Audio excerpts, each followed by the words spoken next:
Et bien voilà, ce sera le dernier rendez-vous de cette première journée du festival Étonnant Voyageur. Premier rendez-vous pour lequel nous recevons 2 auteurs américains. Et je suis absolument certaine qu'après ce plateau, vous allez vous précipiter dans le salon du livre pour acheter les livres, tellement ils sont formidables. Voilà. Bah, je pense qu'après ça, vous pouvez y aller directement, en fait. Ah bon, bah alors allez-y. Voilà. On s'en va. Allez-y. Non, non, c'est vrai. Alors, à côté de moi, à côté de Marguerite, qui va le traduire aussi, c'était pas facile, Marguerite. C'était un exercice pas facile tout à l'heure avec Tassim. C'était plus difficile. Donc, avec Peter Heller, que je vous présente, c'est un poète, un grand reporter, un kayakiste chevronné, un amoureux de la nature. Il a fait une entrée remarquée dans le paysage littéraire américain en 2013 avec La Constellation du chien, un ouvrage post-apocalyptique haletant et surprenant, devenu best-seller et aujourd'hui traduit en 18 langues. Bien qu'il soit né à New York, Peter Heller s'est très vite passionné pour les grands espaces qu'il explore dans la vie comme dans ses livres. Parmi ses faits d'armes, on peut noter le fait qu'il fut l'un des premiers hommes à faire du kayak sur la rivière Mouksou, au Tadjikistan, qu'il fut longtemps considéré comme l'Everest des rivières quand même, qu'il a été plongeur, bûcheron, ouvrier de chantier, pêcheur en haute mer ou encore livreur de pizza, qu'il a collaboré avec des médias comme NPR, alors je ne sais pas ce que c'est NPR, et avec le National Geographic Adventure, pour lequel il a notamment suivi une équipe de Sea Shepherd dans leur lutte contre la pêche aux baleines. Voilà. Sam, non, si, je sais plus. Paraît cette année son 4e roman, Le Guide, où on va en parler dans un instant, c'est formidable. Il a eu donc le prix Edgar Allan Poe, entre autres prix, il en a eu plusieurs, et j'ai déjà cité ses autres livres, donc on parlera tout à l'heure du Guide, mais je te laisse présenter notre autre invité de James cette table. McLaughlin qui est là, qui est à ta Il est là. droite, Il est qui là. est voilà, interprété par Eliza Burnham. Bonjour. Rebonjour. James, alors je vais être un peu plus court parce que je sais pas, j'ai moins de choses, mais Ah bon James a grandi en Virginie et vit désormais en Utah. Il est photographe passionné de nature, également l'auteur de plusieurs essais. Le premier roman, Dans la gueule de l'ours, vous l'avez peut-être remarqué parce qu'il a été vraiment très salué par et la critique américaine et la critique française et les libraires. Et vous avez participé à des festivals, je crois déjà en France pour ce premier livre, qui a également eu le prix Edgar Allan Poe. Donc ça vous rapproche tous les deux. En 2019, et prix du meilleur premier roman et grand prix de littérature policière en France. Donc d'emblée, avec le premier livre, il y a eu un succès très grand. Et là, on veut parler des aigles de Panther Gap, qui est juste Panther Gap en anglais. Nous, on a des aigles en plus dans la traduction plus riche en français qu'en anglais. Et c'est traduit par Christian Garcin. C'est sorti aux éditions Rue de l'Échiquier. Alors, le livre de Peter Heller, Le Guide, est paru aux éditions Actes Sud et est traduit par Céline Leroy. C'est important de le dire aussi. Et on va découvrir un personnage qui s'appelle Jack, qui se prénomme Jack. Quelques années après un été traumatique, il arrive au Kingfisher Lodge comme guide de pêche à la mouche auprès de riches et célèbres qui fuient la réalité morose d'une Amérique covidée dans les paysages sublimes du Colorado. Et Jack a quitté un ranch qu'il tient avec son père dans le Colorado, et il va donc arriver dans ce nouvel endroit pour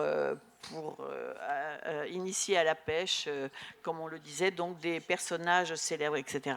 Écoutez, ça commence très, très tôt par une partie de pêche, passe 25, parce que quand il arrive, très vite, il décide d'aller pêcher, parce que c'est quelqu'un qui ne tient pas en place, vous allez le découvrir très vite. Et quand on le suit, cette partie de pêche, on y est. on y est absolument. Il a une manière de décrire cela avec beaucoup de talent.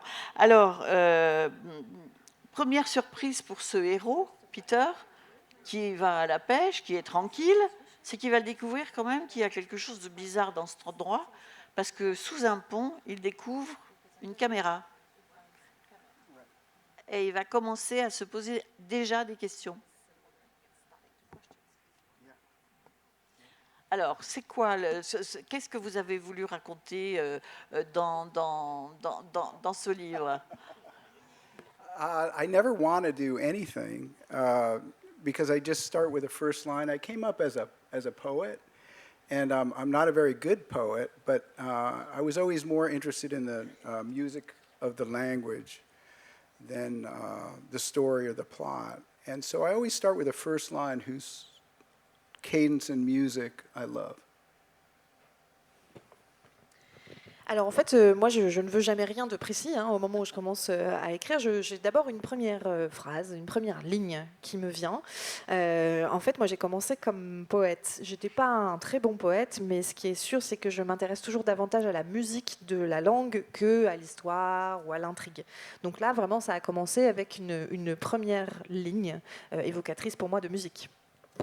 And so I began with the first line with my character Jack from the last book. I left him in a bad way. I was worried about him, and so I was glad to see him above this beautiful river, putting his pack down at a cabin.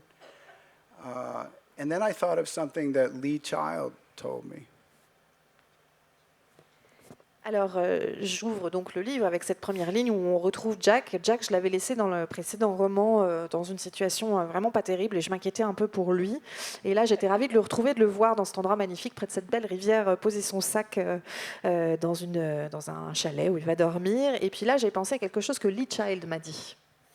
So I met Lee Child at a book festival, and we were the only two at 6 in the morning drinking coffee, and we were talking about process. And he said that he started with the first line also, had no idea, threw everything against the wall, menacing figures, car accidents, dead bodies, anything he could think of in the first half.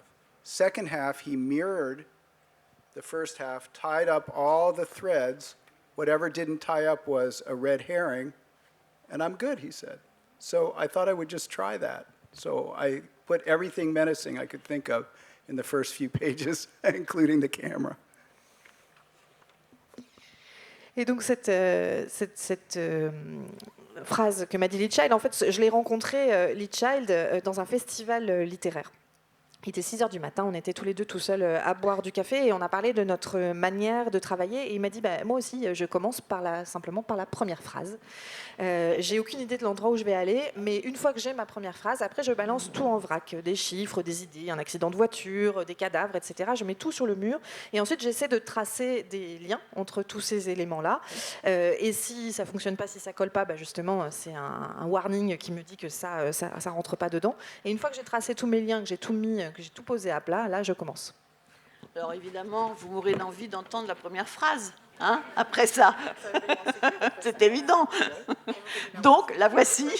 Ils lui attribuèrent un lit de camp dans un bungalow près de la rivière, un canyon boisé où poussaient des pins et des épicéas, surmontés d'une haute corniche et d'éperons rocheux qui s'éboulaient dans l'eau. L'importance des lieux. Ça, c'est... Ouais. Ça, c'est toujours le débarrage quand même des histoires que vous racontez. C'est important, la nature, les lieux. Yes. So I write in a coffee shop in the middle of Denver, and I'd much rather be fishing in the mountains. So it's my party, and I can go anywhere I want, and so I usually go someplace that is wild and beautiful. Alors moi j'écris dans un café en fait en plein milieu de la ville de Denver et très clairement je préférais être en train de pêcher. Et donc comme c'est moi qui décide, je choisis l'endroit où je vais et généralement effectivement je choisis un endroit magnifique en pleine nature. Alors donc ce lieu, c'est un lieu Ça existe, ça? C'est des lieux comme celui-ci où justement des personnalités célèbres vont venir occuper des bungalows qui sont évidemment des bungalows de luxe, avec un personnel qui est à leur comment dire, je trouve plus mon mot. À leur service, voilà. Et donc lui, Jack, qui donc on peut rappeler quand même pour les gens qui n'ont pas lu le livre précédent que Jack a perdu son meilleur ami, qu'il est vraiment dans un moment où il est assez malheureux, désemparé, et qu'il a besoin de changer d'air, même s'il a la nostalgie de son ranch quand même. Hein. C'est un homme qui semble fort, qui aime la nature, on sent une certaine gentillesse. Par exemple, quand il pêche et qu'il décroche le poisson pour le rejeter à l'eau, il lui parle avec tendresse. Vous le faites aussi? Yes, of course. Doesn't everyone? Oui, évidemment, tout le monde fait ça, non? Non, je crois pas. Je crois pas. C'est pour ça que je vous fais remarquer. Et donc il va. C'est quand même c'est une histoire qui se déroule avec il y a un suspense. C'est pour ça que c'est pas facile d'en parler parce que il y a des choses qui vont commencer à dérailler un petit peu. Il va faire la connaissance de l'autre guide de pêche de cet endroit et ça va pas vraiment coller entre eux. Il y a des choses mystérieuses qui se passent à cet endroit. Par contre, il fait une rencontre plutôt agréable avec sa cliente. Vous nous la décrivez un petit peu, la cliente avec Alison? Yeah, Allison. So at this lodge, very famous people come and fish, and so they only use initials for their last names because they're celebrities. So Jack, he's guiding this woman who's a few years older than him, who's attractive and who hums. She sings while she fishes, and when she doesn't know she's doing it, but while she's casting, she's singing. And it's very, very beautiful. And he thinks he recognizes the voice. But he's a ranch kid. He's very polite, very tactful, and he would never ask her who she is. So they have this interesting relationship that's just built on the love of the place, the love of fishing, and a respect. And it turns out she's one hell of a woman. Oui, alors en fait, dans ce lodge de pêche, ce relais de pêche, il y a des célébrités en fait qui viennent pour pêcher. Et donc on les désigne par une initiale. En fait, on ne donne jamais leur nom de famille justement parce que ce sont des stars. Et donc Jack, qui va hériter d'une femme un petit peu plus âgée que lui, qui est extrêmement séduisante, qui pêche, qui chasse aussi. Et puis il va l'entendre chanter à un moment dans une scène très belle. Et il pense reconnaître sa voix, mais comme c'est vraiment un gamin qui a grandi sur un ranch, qui est très poli, il a trop de tact pour oser lui poser la question et lui demander qui elle est réellement. Mais ils vont développer une relation intéressante basée sur leur amour partagé justement de ce lieu, de la pêche, le respect qu'ils portent à la nature. Et il va s'avérer qu'Alison est un sacré bout de femme.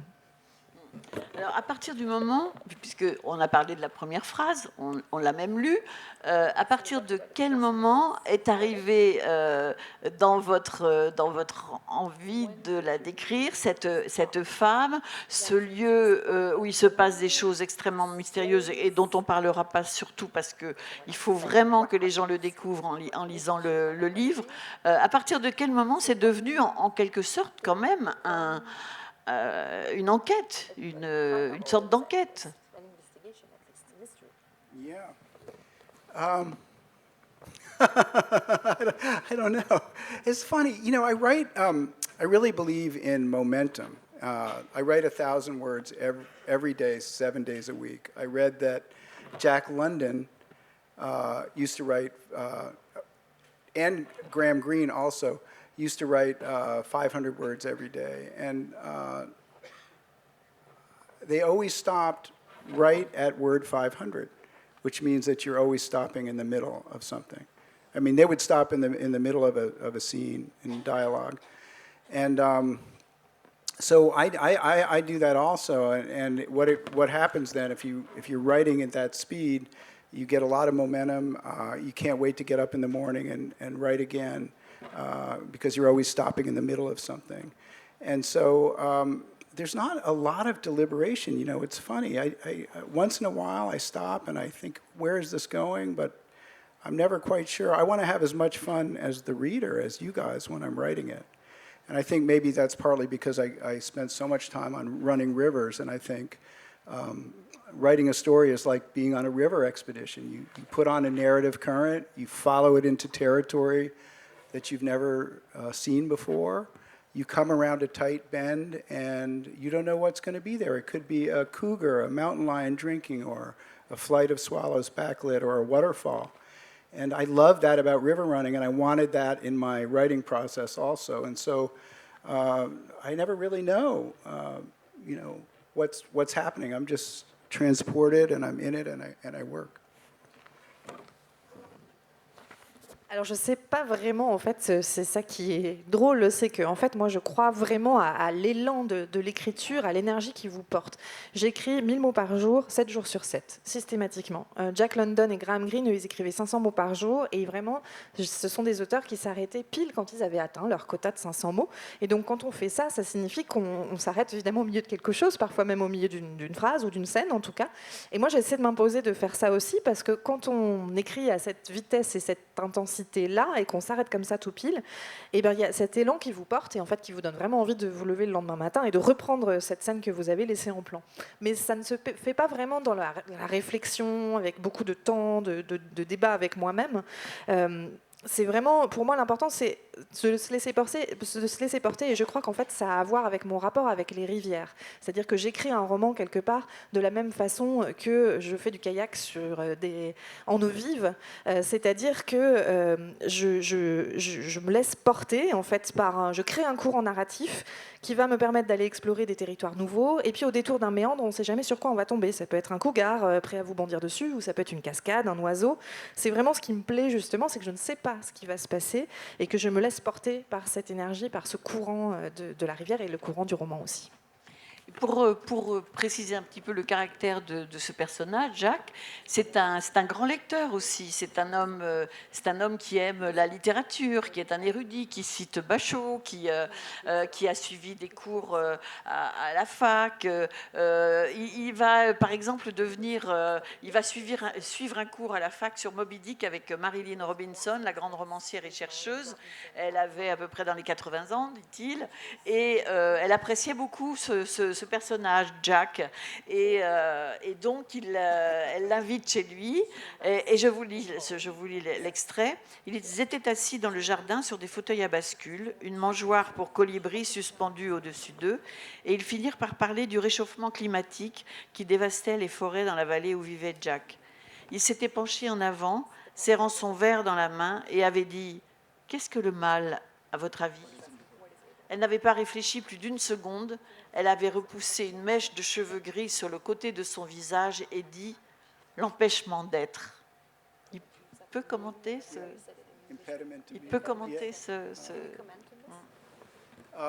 So I had the great fortune of having Marilyn Robinson as a teacher. I went to a writer's workshop called the Iowa Writers' Workshop for 2 years. And I got a Master's of Fine Arts in Poetry and Fiction there. And Marilyn Robinson was my teacher in fiction. And we became friends. And I would have iced tea in her garden. And one day we were talking about... so I'm sort of a radical environmentalist. And I proposed if there was a button in front of us, and you could push the button and painlessly eliminate every human being from Earth, and give all the other species on the planet a chance, would you push it? And she had a very interesting answer. She said, no, because the nuclear power plants would melt down, because nobody would be maintaining them, and then everything would die. J'ai eu cette chance immense d'avoir Marilyn Robinson comme enseignante. J'ai étudié dans un programme pour écrivains qui s'appelle l'Iowa Writers Workshop, où je suis restée pendant 2 ans et j'ai passé un master en poésie, en fiction. Et Marilyn Robinson était ma professeure et on est devenus aussi amis. Et on buvait du thé glacé dans son jardin, on discutait beaucoup. Et moi, je suis un écologiste radical, hein, vraiment. Et j'ai posé un jour une idée sur la table. Je lui ai demandé, imaginons si on avait par exemple un bouton qu'on pouvait presser à n'importe quel moment pour instantanément éliminer tous les humains de la surface de la Terre, voilà, comme ça, très simplement en poussant un bouton, et donc donner une chance à toutes les autres espèces vivantes de survivre. Qu'est-ce que vous feriez, vous? Qu'est-ce que tu ferais, toi? Et elle a eu une réponse très intéressante. Elle m'a dit, mais en fait, moi, je ne le pousserais pas, parce que si on le poussait, que tous les humains disparaissaient d'un coup, il n'y aurait plus personne pour entretenir les centrales nucléaires, et tout le reste mourrait aussi. So then I asked her, what is evil? And she said, she didn't hesitate. She barely thought for a second. She said, impediment to being. And I thought about that for many years. And I thought, well, impediment to being doesn't mean that the mountain lion doesn't kill the baby elk. What it means to me, I think what she meant is a subversion of nature. Subversion of nature. Et donc je lui ai posé cette question, qu'est-ce que le mal? Et elle n'a pas hésité une seconde. Elle m'a répondu justement, cette réponse qui est dans le livre, c'est l'empêchement d'être. Et c'est quelque chose qui m'a fait énormément réfléchir. Ce qu'elle voulait dire, je crois, c'est que le mal, ce n'est pas, la question n'est pas de savoir si le cougar va ou pas tuer le bébé élan. La question, c'est cette subversion de la nature. And I think that's what is happening at this lodge that Jack discovers. Et c'est justement, précisément, je crois, ce qui se passe dans ce lodge et ce sur quoi, justement, tombe Jack. On ne dira pas quoi. Hein. Franchement, il faut. Vous allez comme moi, vous allez découvrir comme lui, vous allez découvrir petit à petit que dans ce lieu qui peut paraître paradisiaque, il y a des choses très bizarres qui se passent, des choses très violentes. Et ben voilà. Et vous découvrirez aussi que Jack, comme peut-être Peter, en toutes circonstances, il va pécher.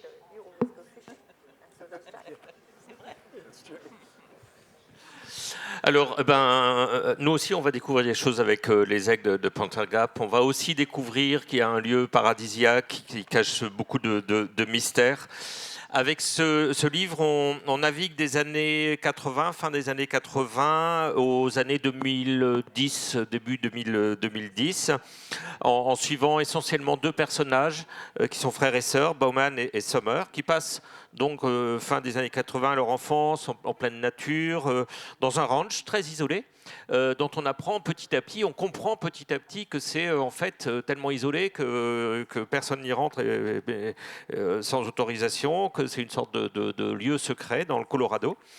Ils sont inséparables, ils grandissent avec leur père, mais aussi leurs oncles, qui les élèvent de manière aussi forte que la manière dont ils élèvent les animaux et leurs aigles de chasse. Et une fois qu'ils sont adultes, on les retrouve donc dans les années 2010. Ils ont choisi des chemins différents. Summer, la fille, donc, a repris l'exploitation familiale. Et Bowman est parti vivre dans la jungle, au Costa Rica. Et puis on ne sait pas trop, on a perdu le contact. Et ils sont rattrapés tous les deux par une sombre histoire d'héritage. Qui les rapproche, mais qui les met en danger aussi, et qui va dévoiler des choses du passé. Ça, c'est la trame. L'intérêt, James, c'est on est aussi dans la nature, et je voudrais aussi lire la première phrase. On est dans la nature qui est rude. On a parlé de cougar. Là, il y a tout le temps des animaux, donc je poserai cette question-là. Bowman s'assit sur le plancher du grenier à foin et frappa les talons de ses bottes contre les planches pour en faire tomber la neige, pendant que son père descendait chercher l'aigle. Donc on est dans quelque chose de commun, on va dire, une scène un peu commune, voilà, un jeune garçon.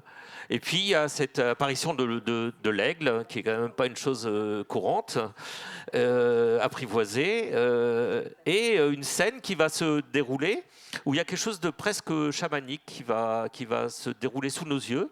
C'est-à-dire que le père est en train d'apprendre quelque chose à l'aigle, c'est ce que je comprends, et il demande au fils de faire la proie, c'est-à-dire de faire le loup que l'aigle va attraper. Donc il va se transformer en loup, le garçon. Et il va réellement se transformer en loup, c'est-à-dire qu'il va berner tout le monde, aussi bien l'aigle que le père. Et il y a quelque chose qui est une transformation de l'être vivant. Donc, James, ma première question, c'est ça, ça compte pour vous, ces présences animales, parce qu'il y a donc les aigles, mais il y a le loup, il y a le cougar, ou peut-être un vrai jaguar, c'est-à-dire, bon, on va découvrir ça. Et le lien avec les humains, finalement, il est de l'ordre presque du totémisme, du chamanisme. Il y a quelque chose de mystérieux dans ce lien-là. Donc votre rapport aux animaux, James, et particulièrement dans ce livre, mais peut-être aussi dans l'autre, hein, où il y avait le mot ours dans le titre quand même. Ah oui. Il y a des abeilles. Il y a des, Voilà, il y a des abeilles. Il y a le début, celui-ci avec les abeilles, c'est... Il y a des animaux partout.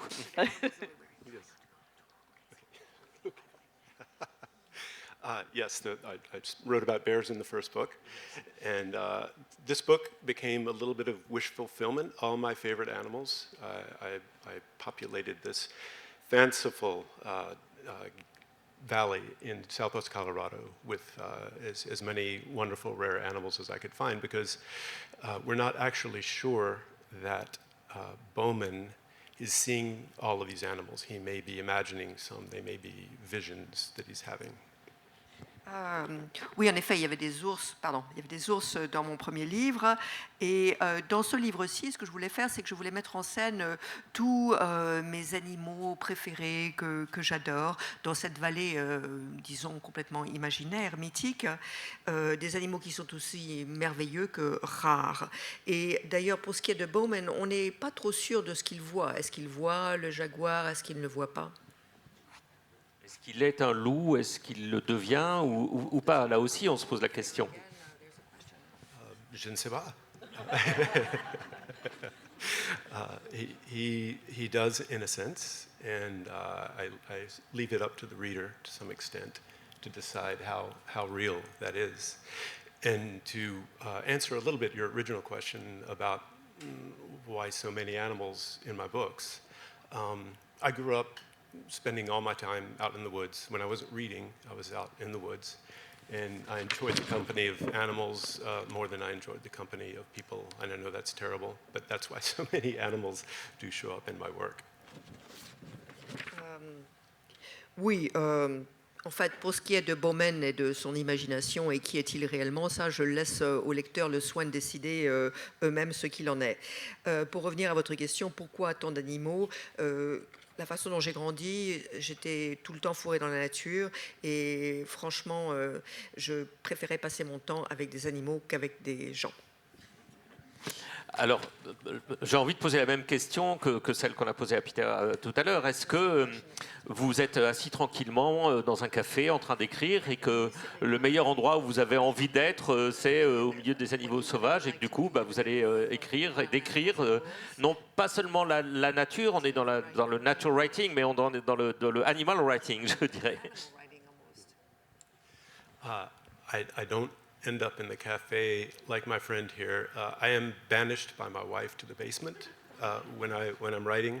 I'm a very unpleasant human being when I'm writing, and so I spend a lot of time in the basement, but there's windows in the basement, and I can see out into our yard where the hummingbirds are coming to the flowers and this and that, so there's a little taste of that. But yes, I would rather be out with the animals in the mountain, and again, Peter's idea of the coffee house is a good one, because all I have to do is walk out the door and walk up behind the house and I'm in the mountains, and that I succumb to that temptation fairly often, which is why I haven't written as many books as Peter. Écoutez, non, c'est pas dans un café que ça se passe pour moi.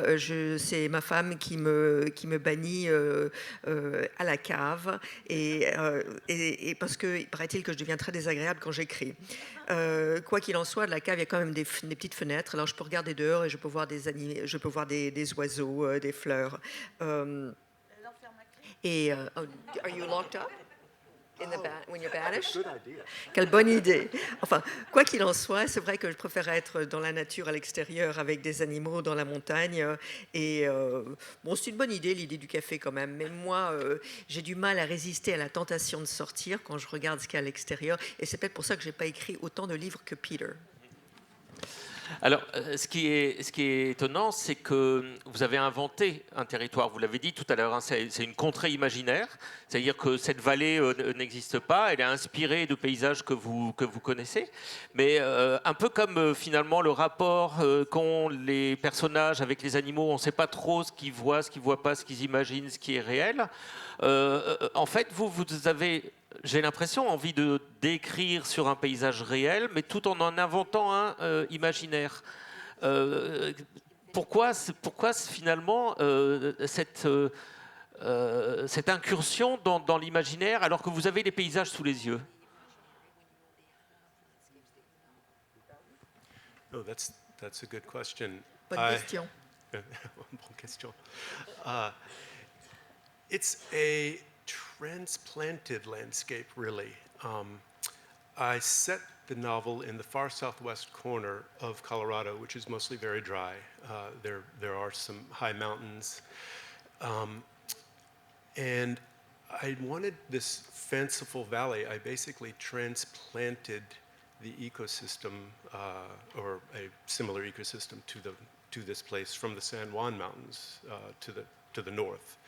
So, and the ecosystem there is similar to what I experience in the Wasatch Mountains in Utah. This is a bunch of names of places you may not be familiar with, but the reason I needed to make this landscape up. I'll let you translate that because I'm stuck, and I'll let the translator give me time to think. Et non, c'est un paysage en fait qui est emprunté ou qui est, si je puis dire, transplanté. Donc je le situe dans le petit coin au sud-ouest de l'État du Colorado. Donc c'est sec, c'est aride. Il y a des montagnes assez élevées. Mais en fait, je prends l'écosystème que l'on trouve. Pardon, j'ai l'impression que ça grésille beaucoup, non? Non. J'ai emprunté donc l'écosystème des montagnes de San Juan qui sont plus au nord, qui ressemblent aussi aux montagnes de Wasatch qui sont dans l'état de l'Utah. Alors là, je vous ai peut-être perdu avec les noms géographiques. Et entre-temps, je vais réfléchir à la suite de ma réponse. Thank you. Now that I have time to think about it, I think my answer will be similar to Peter's. It just sort of happened. I was imagining these characters interacting in this place and interacting with this place, and the valley is definitely a character in the book, and just like any other character, it took on its own it had its own will that is like other characters. They're cooking in your subconscious, and when you're writing about them, they say and do things that surprise you. And and I haven't thought about this before. Thank you for asking the question. I think that's exactly what happened with this place. It took on its own will and its own characteristics, and it kept surprising me.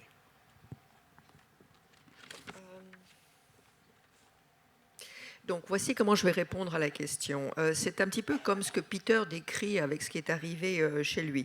J'ai imaginé cet endroit, ce lieu, et j'ai imaginé ce qui se passait avec mes personnages qui étaient dans ce lieu et qui interagissaient avec le lieu. Parce que le lieu en lui-même, cette vallée, c'est un personnage, au même titre que les autres personnages, et au même titre que les autres personnages, c'est un lieu qui est doté de sa propre volonté. Et donc, comme tous les personnages qui se respectent, la vallée, dans mon subconscient, il se passe des choses, il y a une petite cuisine, ça mijote, et tout d'un coup, la vallée, elle commence à faire des choses qui me surprennent. Et donc, moi, après, je suis le fil. paraît si simple, oui. si simple. Mais on comprend, on comprend. Alors là, en suivant le fil, alors il y a les animaux, il y a la vallée qui est un personnage, mais il y a aussi beaucoup de personnages. Parce que là, j'ai parlé surtout de la sœur, du frère, mais ils vont croiser d'autres personnages. Ils sont poursuivis par des gens qui en veulent vraiment à leur vie et à leur argent. Ça, je vous dévoile rien en disant ça, mais on est quand même dans un roman qui est certes natural writing, mais qui est aussi un vrai thriller, avec des courses-poursuites dans ce paysage assez incroyable, dans une vraie sauvagerie, dans une vraie violence. Et on est pris par un récit, certes qui navigue entre deux périodes, mais à chaque fois qu'on retombe dans les années 2010, on a le temps de reprendre son souffle, un peu comme tout à l'heure vous avez fait avec Elisa pour trouver la fin de la réponse. On se dit, ah là, on va pouvoir un peu souffler, mais on sait qu'on va retrouver les personnages dans le chapitre d'après, en train d'être poursuivis ou dans une menace. Donc, cette construction très haletante, ce format très thriller, très livre policier, associé à la nature, c'est ce qui vous avait déjà fait remarquer avec le premier. Là, vous avez trouvé une sorte de filon qui est quand même assez rare, je trouve. Une sorte de, alors filon, une sorte de style ou de genre littéraire, un sous-genre entre le natural writing et le polar, je dirais. That's true. Somewhere between thriller and nature writing. That's what I like to read. That's what I would. There's not, but so much of it out there, and but that's what most interests me. And you mentioned the back and forth between the two time periods, and that was fun and interesting to write, in part because the childhood time period, I could pick and choose very important events from over a long period of time.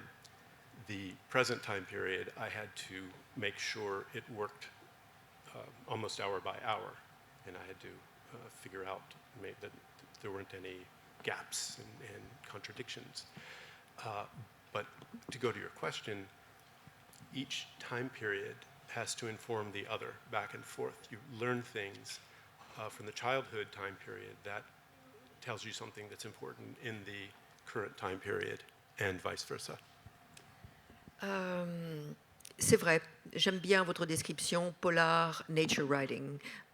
C'est ce que j'aime lire d'ailleurs, et il y en a pas des masses. Hein. À vrai dire.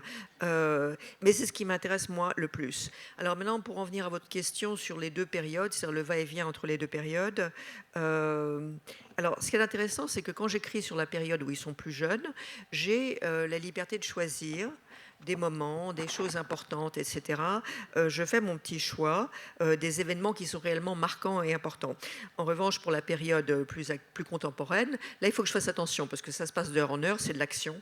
Hein, et il ne faut pas que je me trompe, c'est-à-dire il ne faut pas que je fasse d'erreur, il faut que ça se tienne.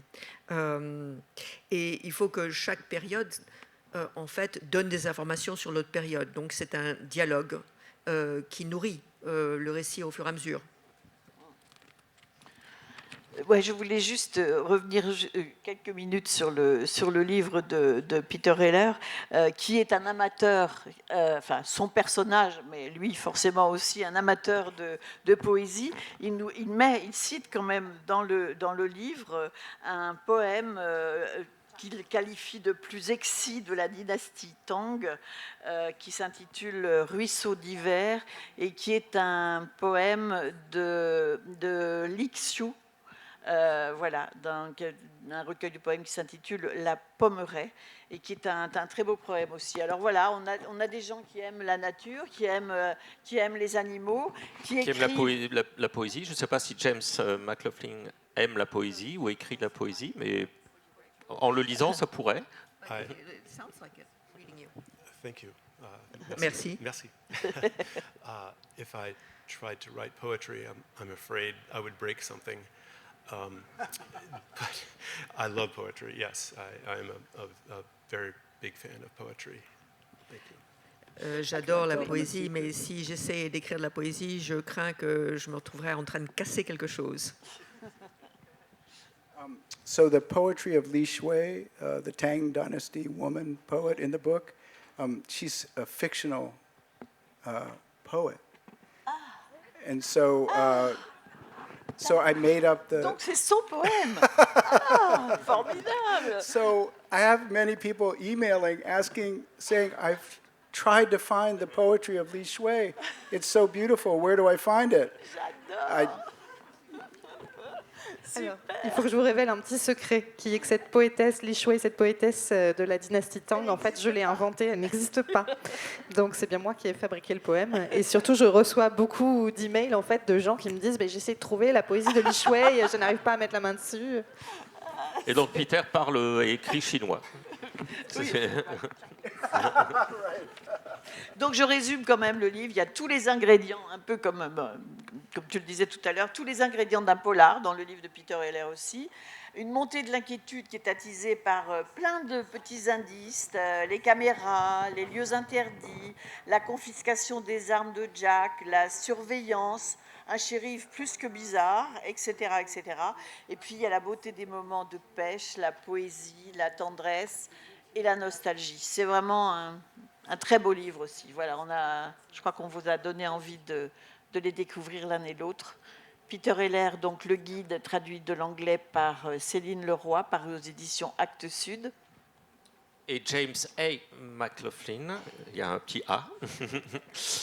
Les Aigles de Panther Gap, traduit de l'anglais des États-Unis par Christian Garcin, aux éditions Rue de l'Échiquier, que je vous invite à découvrir, les éditions Rue de l'Échiquier, Oui. parce que c'est un éditeur qu'on ne connaît pas encore beaucoup, mais où il y a vraiment de très beaux livres, en particulier traduits de l'américain. Et vous pouvez lire le livre précédent, Dans la gueule de l'ours aussi, qui est traduit de l'anglais par Brice Mathieusen.